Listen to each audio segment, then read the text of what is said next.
नमस्कार, आदाब, बहुत-बहुत स्वागत आप सभी का। आप देख रहे हैं कार्यक्रम नज़र और नज़रिया। मैं हूँ आपके साथ बुशरा खानम फहद। दिल्ली से लेकर बिहार तक सियासी जंग और सियासी गहमा-गहमी बेहद तेज हो गई है। दिल्ली में किसी भी वक्त चुनाव की तारीखों का ऐलान हो सकता है, लेकिन बिहार में अक्टूबर या नवंबर के महीने में चुनाव होने हैं। लेकिन उससे पहले ही बिहार में जिस तरह की पूरी सियासी उठापटक देखने के लिए मिल रही है, जिस तरह की पूरी सियासी गहमा-गहमी हमें देखने के लिए मिल रही है और हर रोज जिस तरह की नई एंट्रीज इस पूरे घमासान में हो रही हैं, उसने इस पूरे खेल को दिलचस्प बना दिया है। और सबसे ज्यादा दिलचस्प बना दिया है नीतीश कुमार की चुप्पी ने, जो किसी भी तरीके से बोलने के लिए तैयार ही नहीं है।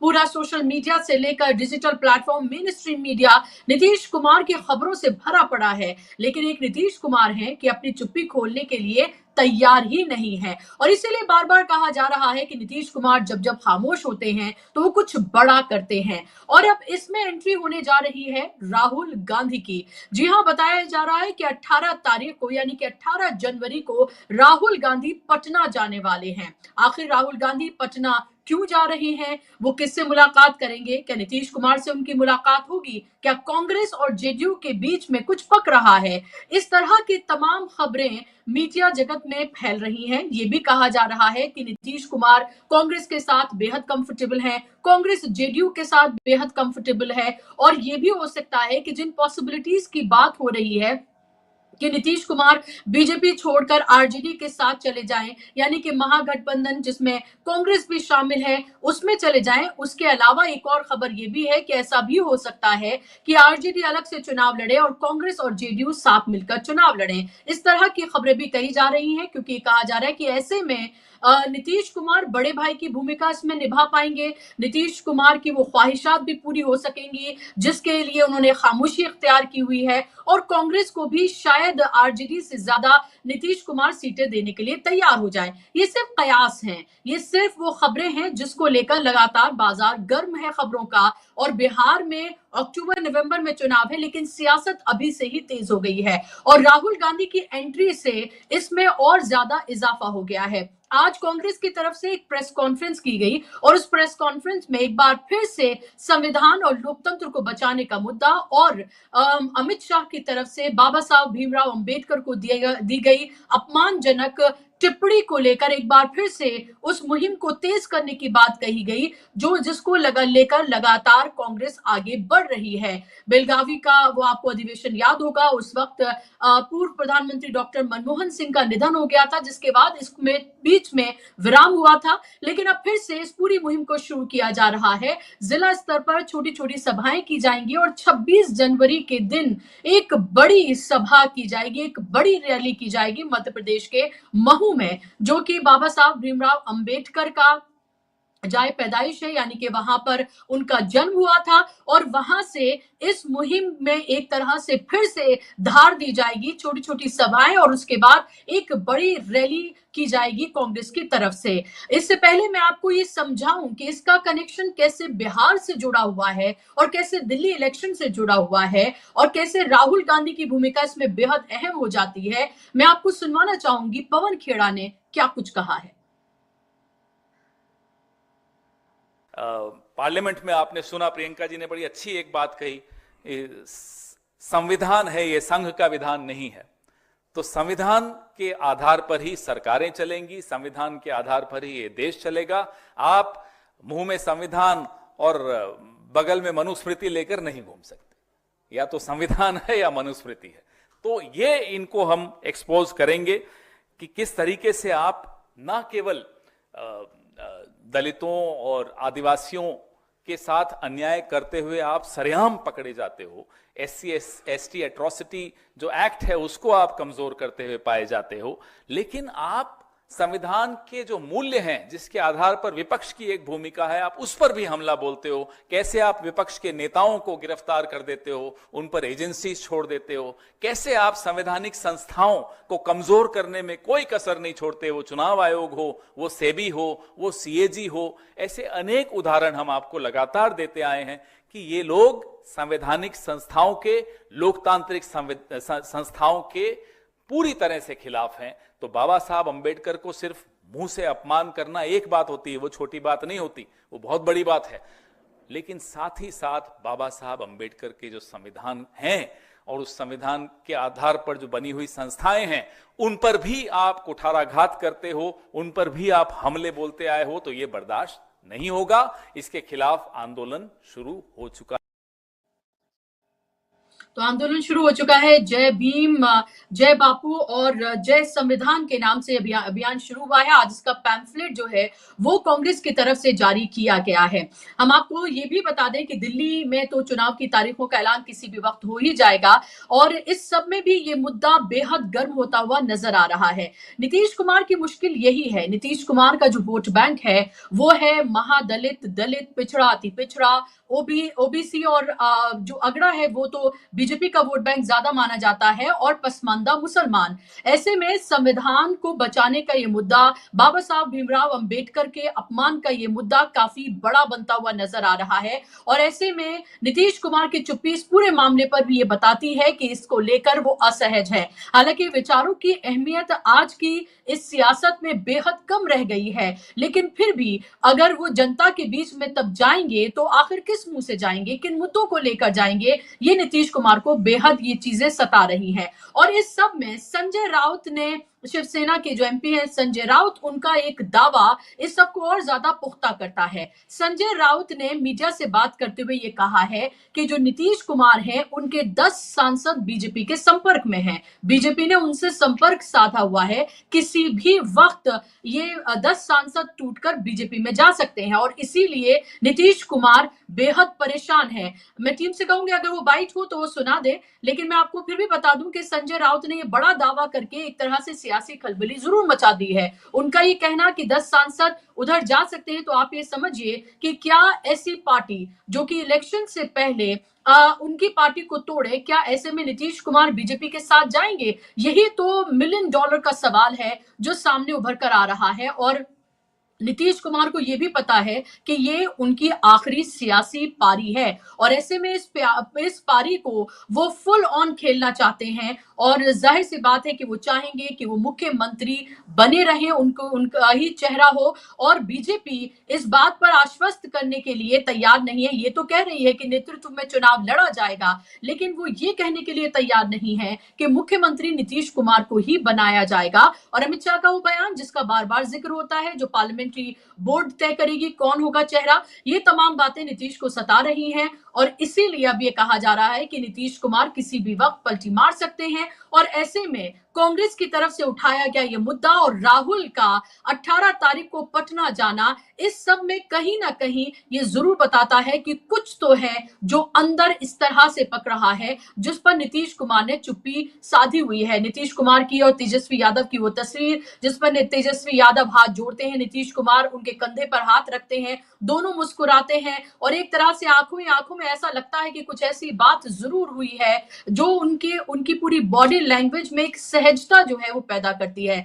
लालू प्रसाद यादव का सीधे तौर पर ऑफर और कांग्रेस का उस पर मोहर लगा देना, यानी कि नीतीश कुमार के दोनों ही हाथों में फिलहाल लड्डू हैं, लेकिन उधर उनको सीधे तौर पर डर ये सता रहा है कि अगर उधर जाएंगे तो जाहिर सी बात है कि इलेक्शन के बाद बड़ा गेम उनके साथ हो जाएगा, यानी कि ना वो इधर के रहेंगे ना उधर के रहेंगे। और इसीलिए नीतीश कुमार ये सोच रहे हैं कि इलेक्शन से पहले वो आखिर इस सियासी बिसात को किस तरह से बिछाएं और हर चीज को बारीकी से देखें ताकि सियासी नफा नुकसान में उनका सिर्फ सियासी फायदा ही हो। इसके लिए वो तमाम जुगत लगा रहे हैं और यही वजह है कि आप ये देखिए कि बीपीएससी का जिस तरह से पूरा आंदोलन छात्रों का चल रहा है, जिसमें प्रशांत किशोर जो है वो कूदे हुए हैं, आमरण अनशन पर हैं और उनकी वो जो करोड़ों रुपए की वैनिटी वैन है वो चर्चाओं का विषय बनी हुई है। और ऐसे में जब आप ये देखेंगे कि एनडीए सरकार पर राहुल गांधी हो, प्रियंका गांधी हो, तेजस्वी यादव हो, लालू प्रसाद यादव हो, वो आक्रमण तो करते हैं लेकिन सीधे तौर पर नीतीश कुमार का नाम नहीं लेते हैं। आप चाहें तो सारे ट्वीट उनके जाकर आप चेक कर सकते हैं, उसमें आपको नीतीश कुमार का नाम नहीं आपको नजर आएगा, आपको एनडीए सरकार आपको नजर आएगी। तो एनडीए सरकार पर हमला है लेकिन नीतीश कुमार का नाम सीधे तौर पर उसमें नहीं लिया जा रहा है। इसीलिए जो तमाम पॉसिबिलिटीज हैं उनकी बात हो रही है कि क्या नीतीश कुमार को ये सीधे तौर पर पता चल गया है कि दिल्ली में बैठे जो लोग हैं वो बिहार में उनका पूरी तरीके से खेल बिगाड़ेंगे और जो उनके 12 सांसद हैं, उनके जो 2 बैसाखियां हैं, जहां नीतीश कुमार को ये लग रहा है कि वो सबसे ज्यादा अभी बार्गेनिंग पावर में है, उनको तोड़कर उनके साथ कुछ खेल हो सकता है। इससे पहले ही नीतीश कुमार ने सब कुछ भांप लिया है और वो उससे पहले ही खेल करना चाहते हैं बीजेपी का। यही वजह है कि अमित शाह 6 तारीख को जा रहे हैं बिहार और 18 तारीख को राहुल गांधी जा रहे हैं पटना और उसके बाद 26 तारीख को एक बड़ी रैली मध्य प्रदेश के महू में होने जा रही है, जो आगे की पूरी चाहे दिल्ली हो या आने वाले बिहार के चुनाव हो, उनकी एक तरह से पटकथा जरूर लिखने जा रही है। कहा तो यह भी जा रहा है कि नीतीश कुमार जब दिल्ली आए थे तब उनकी मुलाकात कांग्रेस के शीर्ष नेतृत्व के किसी नेता से उनकी हुई थी, जो गाड़ी में भी उनके साथ थे। और ये किसी से ढका छुपा नहीं है कि नीतीश कुमार कांग्रेस के साथ बेहद सहज रहे हैं और राहुल गांधी भी नीतीश कुमार को लेकर बहुत सहज रहे हैं और कहीं ना कहीं वक्त वक्त पर उनकी तारीफ भी उन्होंने की है। तो ऐसे में कांग्रेस और इन दोनों का जो आपस में तालमेल है वो ज्यादा मजबूत हो सकता है और यही वजह है कि तमाम पॉसिबिलिटीज तलाशी जा रही है और सवाल ये उठ रहा है क्या इन्हीं पॉसिबिलिटीज को लेकर राहुल गांधी वहां जा रहे हैं या कुछ और इसकी वजह है। अभी कुछ दिन में इससे पर्दा उठ जाएगा। आज इसी पर हम चर्चा करेंगे, इसी पर हम बात करेंगे। आज बात करने के लिए मेरे साथ 3 खास मेहमान जुड़ गए हैं जिनका तारुफ मैं आपसे कराना चाहूंगी। स्क्रीन पर उन मेहमानों को आप ले आइए। अभी मेरे साथ 2 खास मेहमान हैं। अनिल सिन्हा जी हैं, वरिष्ठ पत्रकार हैं, जाना माना चेहरा है, पॉलिटिकल एनालिस्ट भी हैं। अनिल जी, बहुत स्वागत आपका कार्यक्रम में। मेरे साथ सीनियर जर्नलिस्ट, जाना माना चेहरा ओमकारेश्वर पांडे जी भी जुड़ गए हैं। आपका भी बहुत स्वागत ओमकारेश्वर जी। और मेरे साथ political social activist Sandeep Yadav ji भी मेरे साथ जुड़ गए हैं। संदीप जी, आपका भी बहुत बहुत स्वागत और इस्तकबाल कार्यक्रम में। ओमकारेश्वर जी, राहुल गांधी का पटना दौरा, किस तरह से इसको देखा जाए? क्या ये माना जाए कि जितना आरजेडी के साथ नीतीश सहज है उससे ज्यादा आपको लग रहा है कांग्रेस के साथ सहज है? क्या इस बात में आपको दम लगता है कि जेडीयू और कांग्रेस के बीच में भी कुछ खिचड़ी पक सकती है? देखिए, कांग्रेस और नीतीश कुमार के बीच वैचारिक रूप से बहुत ज्यादा समानता है। जिस आरक्षण की बात को नीतीश कुमार ने उठाया, उस आरक्षण के मुद्दे को लेके, जातीय जनगणना और जातीय आरक्षण की बात को लेके राहुल गांधी देश भर में घूमे। उन्होंने देश भर में इसे एक मुद्दा बनाया। जिस संविधान की बात करते हैं नीतीश कुमार, उस संविधान को लेके सबसे ज्यादा अगर देश भर में किसी ने आंदोलन चलाया है, भारत जोड़ो आंदोलन चलाया और आज भी पार्लियामेंट में वो लड़ाई लड़ रहे हैं, तो वो कांग्रेस लीडर हैं राहुल गांधी। तो राहुल गांधी और नीतीश कुमार के बीच में जो वैचारिक समानता है वो बहुत गहरे रूप से जुड़ी हुई है। ये ठीक बात है कि पिछली बार इंडिया अलायंस को छोड़ के नीतीश कुमार चले गए थे। उनके अपनी पॉलिटिकल कंपल्सन भी हैं, उनको लगा कि अभी यहाँ कुछ खास नहीं होना है, तो वो उनको मुख्यमंत्री भी बने रहना, उनके ऊपर दबाव भी है, तो वो वहां पर नरेंद्र मोदी के साथ, बीजेपी के साथ चले गए अलायंस में। मैं राहुल गांधी की जो प्रपोज्ड यात्रा है उसको दूसरे तरीके से देखता हूँ। फौरी तौर पे अगर कांग्रेस और जेडीयू का अलायंस हो भी जाता है तो सरकार बनाने के लिए वहां पर आरजेडी की आवश्यकता होगी और बिना उसके सरकार नहीं बन सकती। तो इसलिए इस अलायंस को इससे ज्यादा देखना कोई मतलब नहीं रखता। हाँ, लेकिन अगर वहां वो किसी तरह का एडजस्टमेंट करते हैं और सेंटर में सरकार बदलने की बात होती है, तो उनके नीतीश कुमार के एमपीज फिर काम आ सकते हैं और फिर वो बड़ा गेम प्लान हो सकता है। लेकिन मुझे ऐसा लगता है कि अभी के सिनेरियो में राहुल गांधी कांग्रेस को उन क्षेत्रों में, उन जगहों पर जीवित करना चाहते हैं, पुनर्जीवित और फिर से स्थापित करना चाहते हैं, जो कांग्रेस का किसी जमाने में बहुत स्ट्रांग वोट बैंक रहा है। लालू यादव के जमाने से पहले आप देखिए तो कांग्रेस बिहार में स्थापित थी और जब तक इन राज्यों में कांग्रेस का पुनर्उदय नहीं होता है तब तक नेशनल लेवल पे कांग्रेस को पूरी तरह से एक सशक्त विपक्ष के रूप में या सत्तारूढ़ पार्टी के रूप में खड़ा करना मुश्किल होगा। तो इसलिए उनकी स्ट्रेटेजी ठीक है कि वो बिहार को, मध्य प्रदेश को टारगेट कर रहे हैं जहां संभावनाएं हैं। मध्य प्रदेश में तो पिछले विधानसभा में भी दिखा दिया था कि कांग्रेस की सरकार बन चुकी थी, फिर बाद में तोड़ मोड़ करके उसको गिराया गया और फिर दूसरी बार बीजेपी की सरकार आई। वहां भी एक स्ट्रांग नेतृत्व अगर कांग्रेस पार्टी खड़ा कर पाती है या अपने सांगठनिक ढांचा को मजबूत कर पाती है, तो ये दोनों फर्टाइल स्टेट्स हैं जहां से कांग्रेस को सपोर्ट मिल सकता है। वहां से उनको, अभी आप देखिए कि बिहार में लेफ्ट पार्टीज तक को जगह मिली है, 10-12 सीटें उनको भी बिहार में विधानसभा में मिली। इसका मतलब ये है कि वहां पर सेकुलर वोटों का, कांग्रेस के जो वोट बैंक हैं, जो आइडियोलॉजी है, वो अभी जिंदा है, वो भी पूरी तरह से सैफ्रनाइजेशन नहीं हुआ है। बीजेपी लाख कोशिश करके भी वहां अपने बूते मेजोरिटी में नहीं आ पा रही है। तो ये मौजूद है। आज जब नीतीश कुमार का वोट बैंक खिसकेगा तो कहां जाएगा? आरजेडी के पास जाना नहीं चाहेगा तो बीजेपी के पास खिसकेगा, और बीजेपी के पास नहीं जाना चाहेगा तो किसके पास जाएगा? आज जो प्रशांत किशोर जिस प्रयास में लगे हुए हैं जनसुराज को लेके, वो यही प्रयास है ना कि नीतीश कुमार के जो वोट बैंक हैं उसको किसी तरह से अपने पक्ष में किया जाए। तो वहां पर जो थर्ड फोर्स की जरूरत है, एक तीसरे उसकी जरूरत है, वह क्यों ना कांग्रेस हो जो ट्रेडिशनली बहुत मजबूत रही है। तो इस लिहाज से अगर उन्होंने ये फैसला किया है, मैं पवन खेड़ा का स्टेटमेंट सुन रहा था, ये बहुत ही स्ट्रेटेजिक फैसला है और बहुत सही फैसला है। वहां पर कांग्रेस पार्टी को मैसिव तरीके से काम करना चाहिए और वहां पर पार्टी को खड़ा करना चाहिए, चाहे वो मौजूदा विधानसभा इलेक्शन की बात हो या ना हो, या नीतीश कुमार से अलायंस होता है या नहीं होता है। आप अपने संगठन को मजबूत जब तक नहीं करेंगे तब तक उसका फायदा नहीं होगा।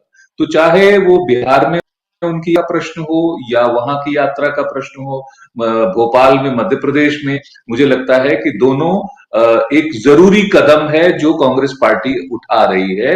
लंबे समय से इसकी आवश्यकता महसूस की जा रही थी।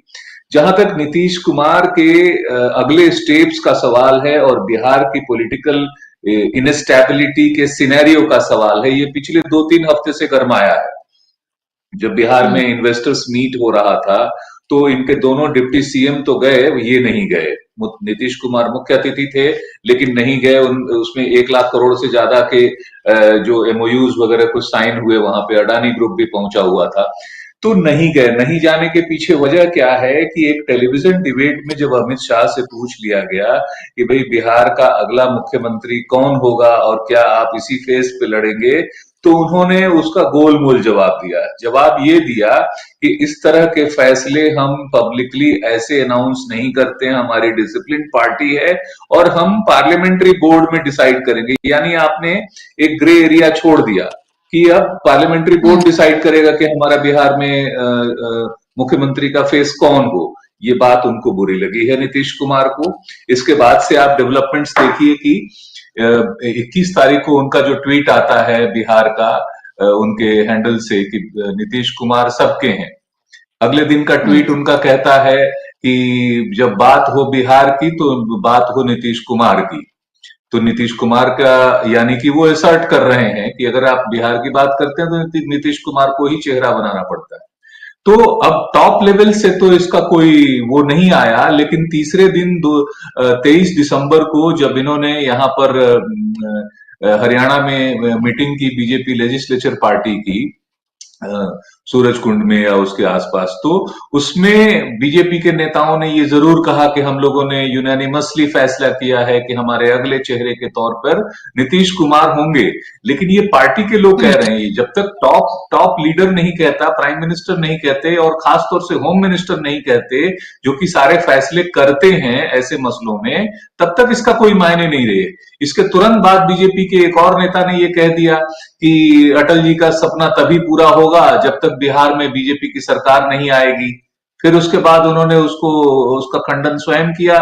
फिर उसके बाद तो ये जो कंफ्यूजिंग स्टेटमेंट्स आ रहे हैं, जा रहे हैं, इससे नीतीश कुमार परेशान है। बीजेपी के नेताओं ने, जैसा आपने भी कहा कि उनको मालूम है 10 उसके एमपीज जो हैं वो बीजेपी के टच में हैं, जेडीयू के। इससे उनकी परेशानी बढ़ी हुई है कि उन एमपीज का क्या करें, कैसे उनको अपने साथ लें। तो ये सिनेरियो में वो कब कौन सा फैसला करेंगे ये कोई नहीं जानता, लेकिन वो फैसला करने से पहले उनको ये देखना पड़ेगा कि फैसला सस्टेनेबल कितना है। मान लीजिए आपने केंद्र की टांग खींच ली और उससे कुछ नहीं हुआ क्योंकि उधर चंद्रबाबू नायडू पड़े हैं, 10 और सांसदों का समर्थन लेके केंद्र की सरकार सरवाइव कर लेगी, तो उससे नहीं होगा, उनको ठोस निर्णय करना पड़ेगा, लेकिन वो निर्णय का वक्त आ चुका है। इसीलिए लॉन्ग टर्म में कांग्रेस के साथ उनका जाना एक स्ट्रेटेजिक तरीके से सही फैसला हो सकता है। वो भी तब जब कांग्रेस, आरजेडी, जेडीयू तीनों पहले की तरह फिर से यूनाइट होते हैं। लेकिन इस दिशा में मुझे लगता है कि नीतीश कुमार जरूर कुछ सोच रहे हैं। ये आखिरी उनका चुनाव है विधानसभा का। देखना है कि वो आने वाले दिनों में क्या फैसला करते हैं। जी जी, बिल्कुल। बहुत महत्वपूर्ण बातें आपने कई यहाँ पर रखी और ज़ाहिर-सी बात है स्ट्रैटेजिकली जिस तरह से कांग्रेस चल रही है। संदीप जी, मैं आपके पास आ रही हूँ अनिल जी से एक क्विक कमेंट। अनिल जी, महू जो कि बाबा साहब भीमराव अंबेडकर का पैदाइशी स्थान है, वहाँ उनका वो पैदा हुए थे और वहीं से भारत जोड़ो यात्रा के दौरान भी हमने देखा था कि राहुल गांधी वहाँ पर गए थे और अब फिर से 26 जनवरी को वहाँ पर बड़ी एक रैली होने जा रही है। यानी कि संविधान को बचाने का मुद्दा, लोकतंत्र को बचाने का मुद्दा, अंबेडकर पर दिया गया या आपत्तिजनक अपमानजनक जो बयान है अमित शाह का, इस पर कांग्रेस उन्हें छोड़ने के लिए तैयार नहीं है। क्या आपको लगता है कि जितना ये मामला बढ़ेगा और राहुल गांधी पटना भी जा रहे हैं 18 तारीख को, उतना ही असहज नीतीश कुमार हो सकते हैं? या आपको लगता है कि विचारों की प्रतिबद्धता अब उनके पास नहीं रही है, उनको वोट बैंक का डर जरूर सता सकता है कि अगर ये सब कुछ हुआ तो जाहिर सी बात है वो वोट बैंक उनसे छिटक सकता है? हमने देखा है लोकसभा के 2024 के इलेक्शन में कि ये मुद्दा कितना बड़ा हुआ था कि तमाम तरह के हथियार इस्तेमाल करने के बावजूद नरेंद्र मोदी जैसा चेहरा 400 पार की बात कर रहे थे, 240 पर सिमट गए और अब तो सीधे तौर पर अमित शाह ने पार्लियामेंट में ये कह दिया है और कांग्रेस इसको छोड़ने के लिए तैयार नहीं है। कैसे देख रहे हैं आप इस सबको? महाराष्ट्र और हरियाणा, मतलब हरियाणा और महाराष्ट्र के इलेक्शंस के बाद जो स्थितियां बनी, उससे जो पार्टी का जो नी जर्क रिएक्शन होता है वो आया बाकी लोगों का। समाजवादी पार्टी, मतलब जो भी देश भर में ममता बनर्जी, समाजवादी पार्टी या महाराष्ट्र की पार्टियां एनसीपी और ये क्या नाम है आपका शिवसेना, सब लोगों का एक ऐसा रिएक्शन आया जिसमें कि एक निराशा और ये दिखाई देती है। और वो उसमें उससे दिखाई देता है क्या कि ये जो है इनको मतलब टूट गए हैं, ऐसा है। और अभी तो आप देख रहे हैं कि किस तरह के बयान आ रहे हैं संजय राउत के या एनसीपी की तरफ से, जो एक तरह का वो एक समझौता करना चाहते हैं, ऐसा ऊपर से दिखता है, मतलब फाइट नहीं करना चाहते। राहुल गांधी ने दूसरा रास्ता चुना। राहुल गांधी ने दूसरा रास्ता ये चुना कि जो उनका कंसिस्टेंसी उनकी थी पॉलिटिक्स की, आइडियोलॉजी की, उसको बरकरार रखा और टूटे नहीं, हिम्मत से काम लिया। और ये पहले भी वो दिखाते रहे हैं। इस बार उन्होंने, जैसे कि पहले कांग्रेस, आप 2019 की बात की स्थिति लीजिए तो कांग्रेस लोगों को लग रहा था कि अब कांग्रेस कुछ नहीं कर पाएगी, राहुल गांधी टेक ऑफ ये नहीं कर पा रहे हैं, उनकी पॉलिटिक्स टेक ऑफ नहीं कर पा रही है, G23 वगैरह सब हो गया था। लेकिन उसके बाद राहुल गांधी ने यात्रा निकाली और उसके बाद आप देख रहे हैं कि इंडिया गठबंधन और सारा कुछ हुआ और अंत में उन्होंने घुटनों पर ला करके रखा बीजेपी को 240। आप 240 कोई मामूली बात नहीं है, 400 पार तो खैर वो एक तरह से मूर्ख बना रहे थे लोगों को, लेकिन 240 पर आ जाना इसका मतलब है कि इतनी ताकत, मीडिया पूरा, उसके बाद इंस्टीट्यूशंस, पैसा कॉर्पोरेट का, संगठन की ताकत, आरएसएस की, बीजेपी की, उसके बाद और इतना मतलब जिसको कहते हैं मोस्ट इमोरल, क्या कहते हैं इलेक्शन कैंपेनिंग, जिसमें कि आपको कोई मतलब कुछ नहीं, विपक्ष को तो जाने दीजिए, जो संविधान है और उसकी धज्जियां उड़ाई, उसके बावजूद वो 240 पर अटक गए। तो इसका मतलब ये उसके बाद उन्होंने हरियाणा और महाराष्ट्र करके अपने को लगा कि हम टिका लेंगे। राहुल गांधी ने उनको रखा कि अडानी पर ठोकते रहे और जब उन्होंने संविधान के मामले को भी उन्होंने छोड़ा नहीं था, सामाजिक न्याय को, और जब मौका दिया उसने ये क्या कहते हैं अमित शाह जी ने, तो फिर उन्होंने उसको तुरंत लिया। अब एक उनके पास कॉन्क्रीट मुद्दा है कि अपनी जो आपने किया है अपमान, उसके लिए रिजिग्नेशन दो, ये कंसिस्टेंट डिमांड है, और आप उसके लिए माफी मांगो और रिजिग्नेशन दो, ये कॉन्क्रीट डिमांड है। और ये इसने क्या हुआ कि जो लोग की धुलमुल थे अम्बेडकराइट्स, जो उनके साथ थे या जो जैसे मायावती तरह की, उन लोगों का जो दलितों है उनका अंदाजा लग गया कि ये जो है सिर्फ और सिर्फ राहुल गांधी और कांग्रेस कर रही है, तो वोट बैंक पक्का चेंज हुआ है। अब अगर बिहार के सिनेरियो को लें, देखिए एक बात तो पक्की है, हमको और आपको सबको समझ में आ रहा है कि नीतीश कुमार का एकनाथ शिंदे होने वाला है। तो मतलब वो कोई भी आदमी एक गांव में भी बैठा हुआ है, उससे भी पूछेंगे तो मालूम है कि उनको चीफ मिनिस्टर नहीं बनाने जा रहा है। लेकिन सवाल सिर्फ चीफ मिनिस्टर का नहीं है, सवाल है कि पूरी जेडीयू की पॉलिटिक्स उसको खत्म करने का सवाल है, और बीजेपी उसमें एकदम लगी हुई है। तो इस बात को नीतीश समझते हैं निश्चित तौर पर, और उन्होंने ये जो लिया है गैप, जिसको आप चुप्पी कह रही हैं, वो लग रहा है कि मैसेजिंग भी कर रहे हैं इसके जरिए, और साथ में कुछ बैकग्राउंड में भी चल रहा होगा जिसमें की पॉसिबिलिटी है। और मैं ओंकारेश्वर जी से एकदम सहमत हूं कि आइडियोलॉजिकली राहुल गांधी ने कांग्रेस को वहां ला दिया है, जहां से कांग्रेस और जेडीयू इसके बीच में आइडियोलॉजिकल कोई प्रॉब्लम नहीं है।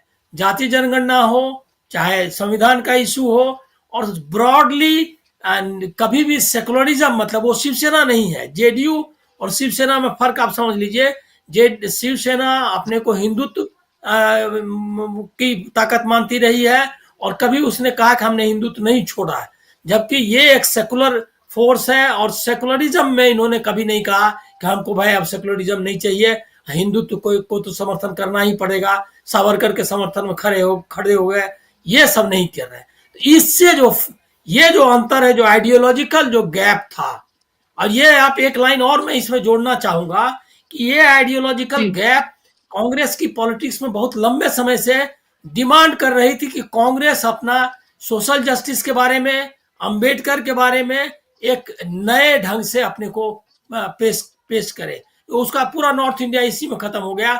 मायावती का चैलेंज, मुलायम सिंह का चैलेंज, सबका चैलेंज, इसके बावजूद कि एकदम सेकुलर पार्टी रही, लेकिन वो इन लोगों के हटने की वजह से पूरा हाशिए पे आ गई। तो अब वो गैप खत्म कर लिया है राहुल गांधी और कांग्रेस ने। अब नीतीश कुमार के लिए कोई प्रॉब्लम नहीं है इसमें, आइडियोलॉजिकली अब नहीं है। लेकिन जो कॉन्क्रीट जो सिनेरियो है, जो आपको कहते हैं ऑब्जेक्टिव कंडीशंस कहते हैं मार्क्सिस्ट टर्म में, वो ऑब्जेक्टिव कंडीशंस क्या है? उसमें है क्या कि सेंटर में एक रूथलेस अथॉरिटेरियन गवर्नमेंट है, जो इंस्टीट्यूशंस का इस्तेमाल किसी भी तरीके से कर सकती है, जिसका राज्यपाल पार्टी वर्कर की तरह काम करता है, जिसको संविधान से कुछ लेना देना नहीं है, जो सुप्रीम कोर्ट के आदेश को भी नहीं मानता है। ऐसी सरकार है आप दिल्ली में, और आप बिहार में अगर सरकार बदल लेते हैं, ये पॉसिबल नहीं है, कम से कम मैं नहीं देख पाता। तो अगर कुछ होना है, जो बिहार में आप उथल पुथल देख रही हैं, वो भूकंप का एपिसेंटर जो है वो दिल्ली ही हो सकता है, और ये भूकंप का एपिसेंटर दिल्ली है। दिल्ली में सरकार गिर सकती है, और मेरा मानना है कि 240 का सवाल नहीं है सिर्फ, बीजेपी और आरएसएस, बीजेपी नहीं मतलब मोदी, शाह और आरएसएस, बीजेपी और आरएसएस सब में एक जबरदस्त टकराव चल रहा है। और एनडीए के अंदर न, एनडीए आप ले लीजिए, एनडीए की सेकंड नंबर की पार्टी है, ये क्या कहते हैं, अगर मान लिया चंद्रबाबू नायडू, नेक्स्ट है नीतीश कुमार, उसके शिवसेना, एनसीपी रखिए, चिराग पासवान लीजिए, कोई उससे खुश नहीं है। तो ये जो अमित शाह और मोदी की सरकार है, NDA deeply divided, RSS deeply divided, BJP deeply divided. तो मैं नहीं मानता कि वहां चंद्रबाबू नायडू वगैरह को लाना कोई बहुत मुश्किल काम है, ऐसा नहीं मानता। अब सवाल ये है कि सबकी कुंजी एक ऐसे शख्स के पास है, शरद पवार के पास, जो कि वो अडानी के इशू पर अगर ये करते हैं, मतलब पीछे नहीं, मतलब वो कुछ ले लेते हैं फैसला कि ठीक है हम ला सकते हैं, तो मोदी की सरकार गिर सकती है। अगर इसमें बहुत वाइटल रोल होगा ये, क्योंकि महाराष्ट्र मतलब 7 सीटें हैं शिंदे के पास, 1 सीट पीछे उसके पास, क्या कहते हैं अजीत पवार के पास 8 सीटें वहां पर भी हैं एनडीए की, जिसको हटा सकते हैं। तो ये पवार इसको कैसे मैनेज करते हैं, वही मैनेज कर सकते हैं, तो उस पर डिपेंड करेगा। तो मैं देख रहा हूं कि दिल जो हलचल आपको दिखाई दे रही है यहाँ पटना में, उसका एपी सेंटर दिल्ली में है। फिर ये ममता बनर्जी कैसे रिएक्ट करती है, क्योंकि अडानी एक मेजर फैक्टर अभी भी है जो इस सरकार को गिरने से बचा रहा है ये फैक्टर। तो ये जो है ब्रॉडर सिनेरियो देखिए तो एक बहुत डिफिकल्ट पाथ पर निकल चुके हैं नीतीश कुमार। चुप है कि इस पर जाना है या नहीं। मतलब वो ऐसा है, जब आप चौराहे पर पहुंच जाते हैं, आपको लेना है कि इस रास्ते जाना है या उस रास्ते जाना है, तो चौराहे पर है नीतीश कुमार। अब वो चौराहे पर उनको फैसला करना है कि वो एक परमानेंट डूम की तरफ जाते हैं, जिसमें वो तो जाएंगे ही, उनकी पूरी पार्टी चली जाएगी, मतलब बीजेपी के साथ, और उसके बाद कोई नहीं है। इस इलेक्शन के बाद जेडीयू नाम की एंटिटी कैसी रहेगी मुझको मालूम नहीं। आधे कहता है कि इस दिल के टुकड़े हजार हुए वाला होगा, कि कोई आरजेडी में गिरा, कोई कांग्रेस में, कोई बीजेपी में। तो ये जो है वो उसकी संभावना है, तो उसको उनको संभालना है कि इस दिल को मतलब बचा के निकल सकते हैं या नहीं, ये डिसाइड करना है। स्थितियां मौजूद है, फाइट के लिए उनको मेहनत करनी पड़ेगी। बिहार में अकेले कुछ नहीं कर सकते, जो होना है दिल्ली में। दिल्ली की सरकार अगर बनी रह गई तो बिहार में नीतीश चाहकर भी कुछ नहीं कर सकते।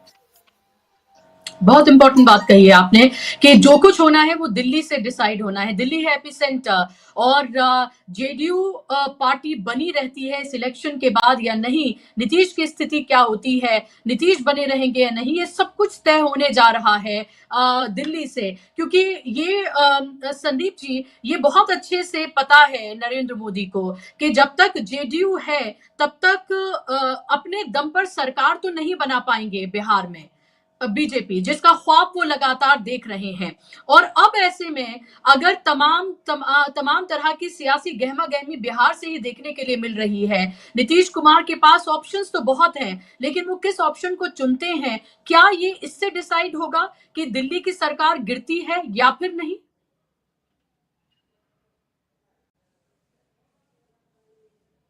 उससे पहले जनता दल यूनाइटेड पे तलवार लटक रही है, क्योंकि अगर उसका इंतजार करेंगे नीतीश कुमार तो उनकी पार्टी बहुत मुश्किल में पड़ सकती है। वो इस बात को जानते हैं, और वो एक नाथ शिंदे भी नहीं है, तो उनको ये क्लियर मामला है कि अगर वो थोड़ी भी देरी करेंगे तो बीजेपी उनको समेट लेगी। क्योंकि जिस तरह से उनकी जो राजनीतिक ताकत कम हुई है जेडीयू की लगातार पिछले विधानसभा चुनाव में, उसके बाद से वो ऐसी पार्टी नहीं है जो अपने अकेले दम पर कुछ कर पाए। ऐसी स्थिति में उसको आरजेडी का सहारा चाहिए या फिर बीजेपी का सहारा चाहिए। कांग्रेस भी उसमें एक फैक्टर है। तो अब जो आपका सवाल है कि नीतीश कुमार केंद्र की सरकार को गिरने तक का वेट नहीं कर सकते हैं बुसरा जी, उसमें मसला यही है कि उनको अपनी पार्टी को बचाना है। उसमें उनको देखना है कि कैसे, क्योंकि जैसे उनके जो पार्लियामेंट्री, उनके जो सांसद हैं, मेंबर ऑफ पार्लियामेंट है, ऐसा बताया जा रहा है कि वो बहुत हद तक बीजेपी के टच में है, और उनको ये भी समझ में आ रहा है कि उनके जो एमएलएज हैं वो भी बहुत मतलब अच्छी खासी संख्या में बीजेपी अपने हिसाब से उनको लिए हुए। वो क्या हकीकत है वो तो बाद में पता चलेगा, लेकिन नीतीश कुमार जी की पार्टी पर संकट है, और उसको पहले अगर वो नहीं बचाते हैं, केंद्र की सरकार जाएगी या नहीं जाएगी दूर की कौड़ी है, लेकिन सबसे पहले बिहार की सरकार में मुझे तो परिवर्तन साफ साफ दिख रहा है। ये होके रहेगा, क्योंकि बीजेपी जिस तरह से चीजों को कर रही है वो नीतीश कुमार के लिए ऑलमोस्ट इम्पॉसिबल है कि उसके साथ वो बहुत लंबे समय तक अपनी सरकार चला पाए। तो वो जाएंगे। अब वो कब जाते हैं, किस कंडीशंस पे जाते हैं, आरजेडी के साथ, कांग्रेस के साथ, और वैचारिक तो विचारधारा तो उनकी सोशलिस्ट रही है हमेशा, तो इसलिए उनके लिए बहुत इजी है। इधर तो उनका घर है, उधर वो बेसिकली उनको समझौता करना पड़ता है, क्योंकि उनको जनता बिहार की उसको बताना पड़ता है कि वो असली राष्ट्रवाद के साथ हैं या नकली राष्ट्रवादियों के साथ हैं, वो धर्मनिरपेक्षता के खिलाफ हैं या सांप्रदायिकता के साथ हैं। इधर तो उनकी पूरी जो पॉलिटिक्स है वो फिट बैठती है, उसमें कोई दो राय नहीं है वैचारिक रूप से।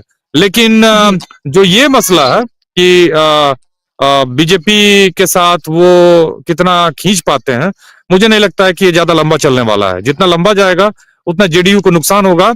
और कांग्रेस का कभी ऐसा नहीं था, उन्होंने जब उस गठबंधन से किनारा भी किया था तो कोई बहुत मजबूत उसका आधार नहीं था कि वहां पे जब उन्होंने तर्क दिया, नीतीश कुमार जी कन्वेनर बनने की बात कर रहे थे या ऐसी बात भी उस तरह से कुछ नहीं चली थी, तो वो खुद निकले थे।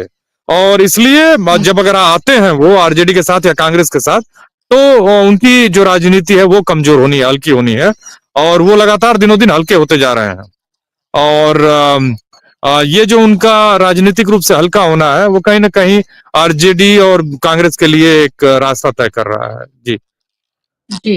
क्या राहुल गांधी जिस तरह से अंबेडकर और सबका जो मुद्दा उठा रहे हैं और फिर से वो महू में एक बड़ी सभा करेंगे, पटना जा रहे हैं, क्या इस सबको भी आप कुछ महत्वपूर्ण घटनाक्रम के साथ जोड़कर देख रहे हैं? क्या इससे भी आप कुछ बदलाव देख रहे हैं? बिल्कुल। बुसरा जी, महो जो है ना, वो बाबा साहब भीमराव अंबेडकर की जन्मस्थली है। उसको मिलिट्री हेडक्वार्टर्स ऑफ वारफेयर कहते हैं। वहां पे उन्होंने पढ़ाई की थी। उनके पिताजी रामजी अंबेडकर वहां पे तैनात थे। और वहीं पे बाबा साहब ने अपनी पढ़ाई की थी, प्रारंभिक शिक्षा दीक्षा ली थी। इंदौर के पास है वो शहर। और सही बात है कि कांग्रेस ने देर ही सही लेकिन दुरुस्त आए हैं। कांग्रेस थोड़ा सा इस मसले पर और इसको बुना सकती थी, क्योंकि कारण यह है कि क्षमा करिएगा थोड़ा गड़बड़ जी। कारण यह है कि जो पॉलिटिक्स है कांग्रेस की, इस समय पूरा स्पेस है। जिस तरह से बाबा साहब भीमराव अंबेडकर को ओन करने की होड़ चल रही है, उसमें जो सबसे क्लियर क्रेडेंशियल्स हैं उसमें राहुल गांधी सबसे आगे दिखते हैं।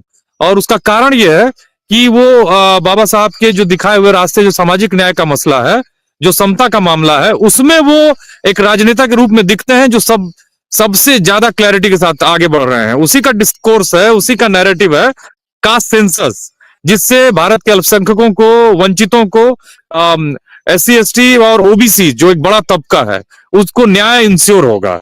और राहुल गांधी बहुत सही जा रहे थे, लेकिन मुझे लगता है कि उनकी पार्टी के भीतर जिस तरह से बाबा साहब भीमराव अंबेडकर को लगातार चोट पहुंचाई गई, उनका अपमान किया गया पार्लियामेंट में, और उसके बाद जो मुद्दा गहराया वो कहीं ना कहीं हल्का सा कमजोर पड़ा था। लेकिन कांग्रेस को उसको और भी मजबूती से आगे ले जाने की जरूरत है। और जो जिस तरह से राहुल गांधी ने ये प्लान किया है, निश्चय रूप से, मैंने निश्चित तौर पर यह बहुत ही काबिल तारीफ डिसीजन है। और कांग्रेस ऐसे ही ग्रो कर पाएगी, क्योंकि कांग्रेस जो है, जो उसका ट्रेडिशनल वोट बैंक है, वो बीजेपी के साथ हमेशा के लिए जा चुका है। अब जो कांग्रेस थ्राइव करेगी, ग्रो करेगी, वो माइनॉरिटी वोट्स पर, SC ST और OBC वोट्स पर ही उसका भविष्य है। और इस राजनीति से ही, क्योंकि बाबा साहब भीमराव अंबेडकर 21वीं शताब्दी के बहुजन समाज के मैंने बिना किसी विवाद के नंबर 1 आइकन है, और उन्हीं की विचारधारा से इन तबकों का परिवर्तन होना है, इन तबकों में मैंने परिवर्तन आना है और इनका विकास होना है। तो ये एकदम कांग्रेस का सही डिसीजन है। जो दूसरा आपका सवाल था कि जो बिहार में सामाजिक न्याय की, बिहार हमेशा से सामाजिक न्याय की भूमि रही है, और बिहार में इस तरह का सम्मेलन करने से कांग्रेस भी मजबूत होगी, और उसके साथ की जो पार्टियां हैं, चाहे वो वामपंथी विचारधारा की पार्टियां हैं, चाहे वो आरजेडी है, सबको इसका लाभ मिलेगा। और कांग्रेस को निश्चित इसका अकेले एक पार्टी के रूप में बहुत बड़ा लाभ मिलेगा। तो इस तरह के सम्मेलन तो मुझे लगता है कि कांग्रेस को लगातार करते रहना चाहिए। जी जी, शुक्रिया संदीप जी, आप जुड़े और मुझे पता है आपको जाना है, तो शुक्रिया। अनिल जी, मेरा आपसे सवाल कि ऐसे वक्त में जब विचारों की प्रतिबद्धता हम किसी भी पॉलिटिकल पार्टी में उस तरह से नहीं देखते हैं, ऐसे में कांग्रेस का, खासतौर पर राहुल गांधी की जो वैचारिक प्रतिबद्धता है वो साफ तौर पर नजर आती है।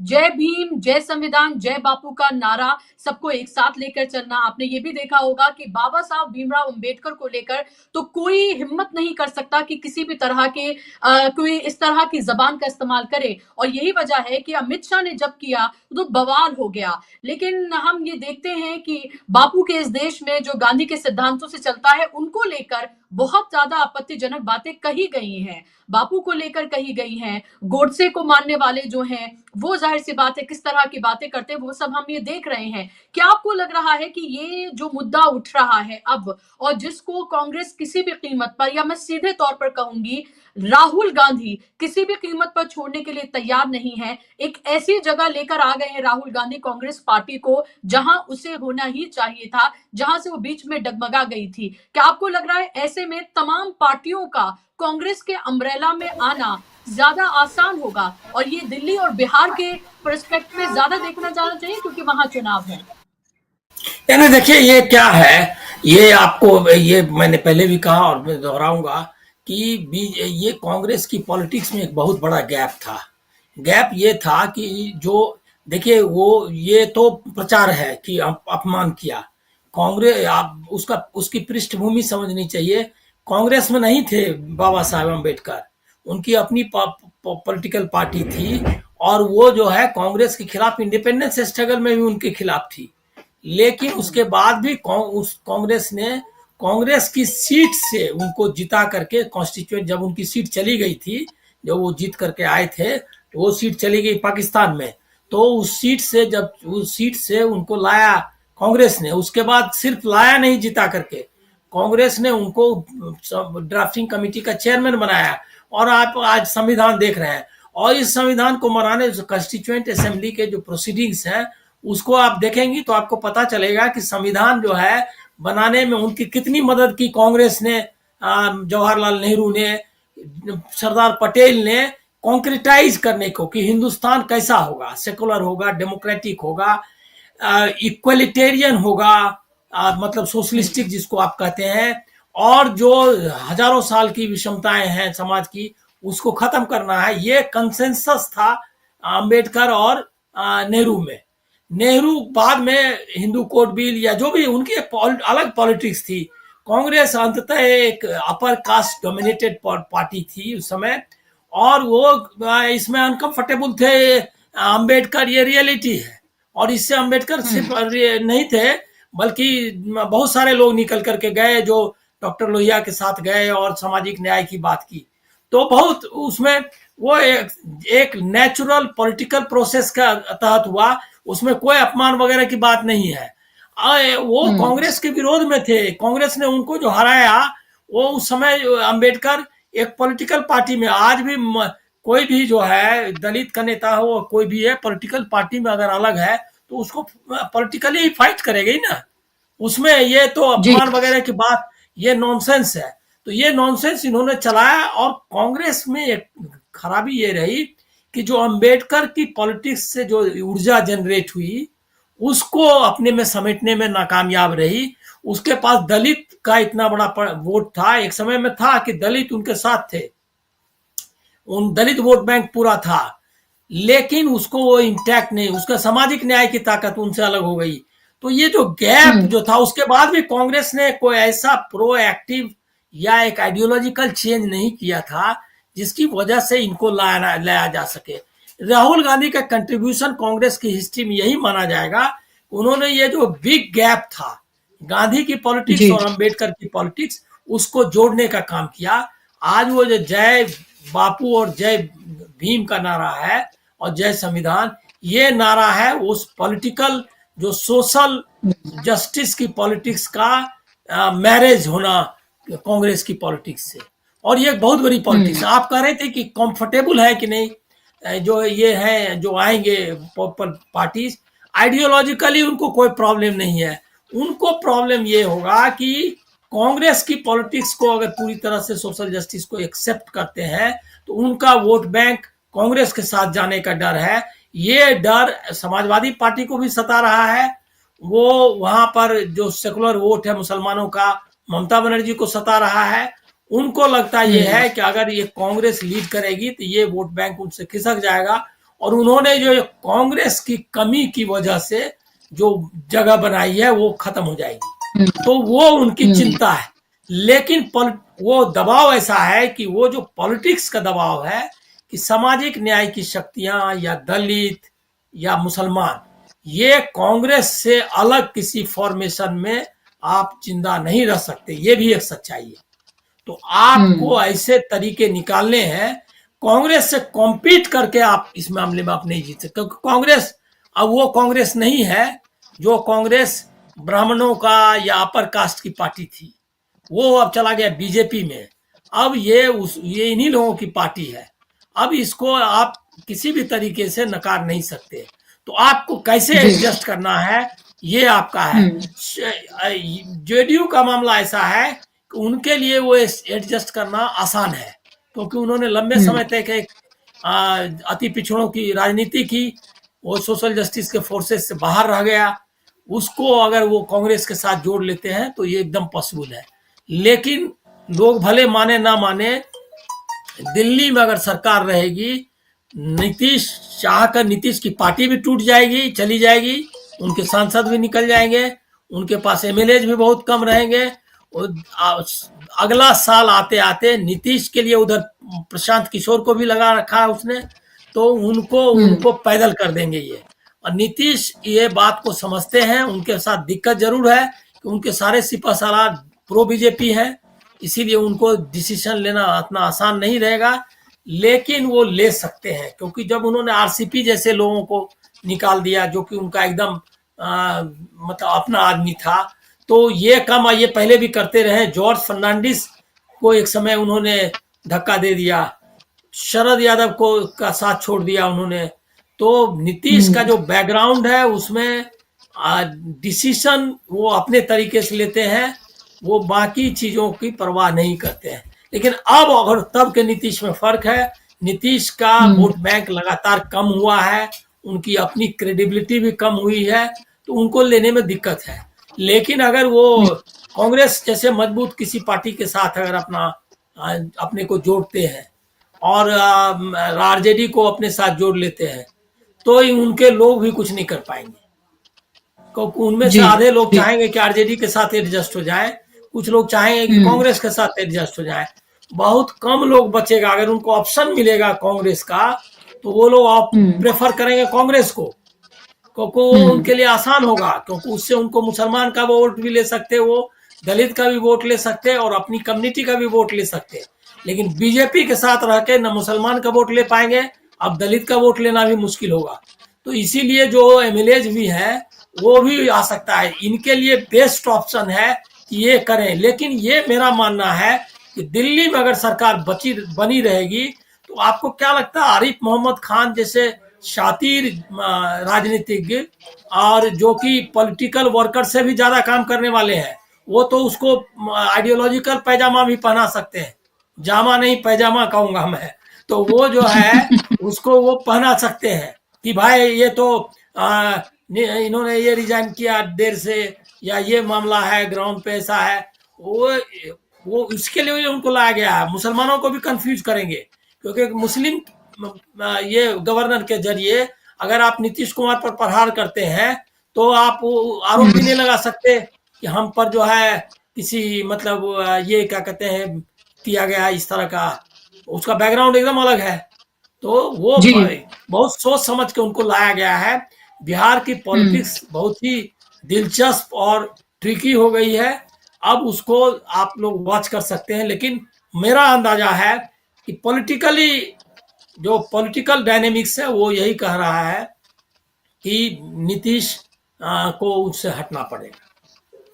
जी, ये देखना बेहद महत्वपूर्ण होगा कि नीतीश क्या जो 15 तारीख जो डेडलाइन मानी जा रही है, क्या तब तक कुछ करते हैं या फिर वो और वक्त लेते हैं, क्योंकि चुनाव अक्टूबर नवंबर में है। वहां पर जब भी तारीखों का ऐलान होगा, क्योंकि बीजेपी डिसाइड करती है, ये कोई अब छिपी हुई बात नहीं है कि जब उसको लगेगा कि सब कुछ उसका मामला पूरी तरीके से सेट हो गया है, चुनाव आयोग को वो हरी झंडी देंगे और चुनाव आयोग पर तारीखों का ऐलान करेगा। यही होता रहा है और दिल्ली भी अब इंतजार करे कि कब तारीखों का ऐलान होगा। इसीलिए जल्दी जल्दी नरेंद्र मोदी जो है वो शिलान्यास कर रहे हैं, सभा कर रहे हैं, सब कुछ कर रहे हैं।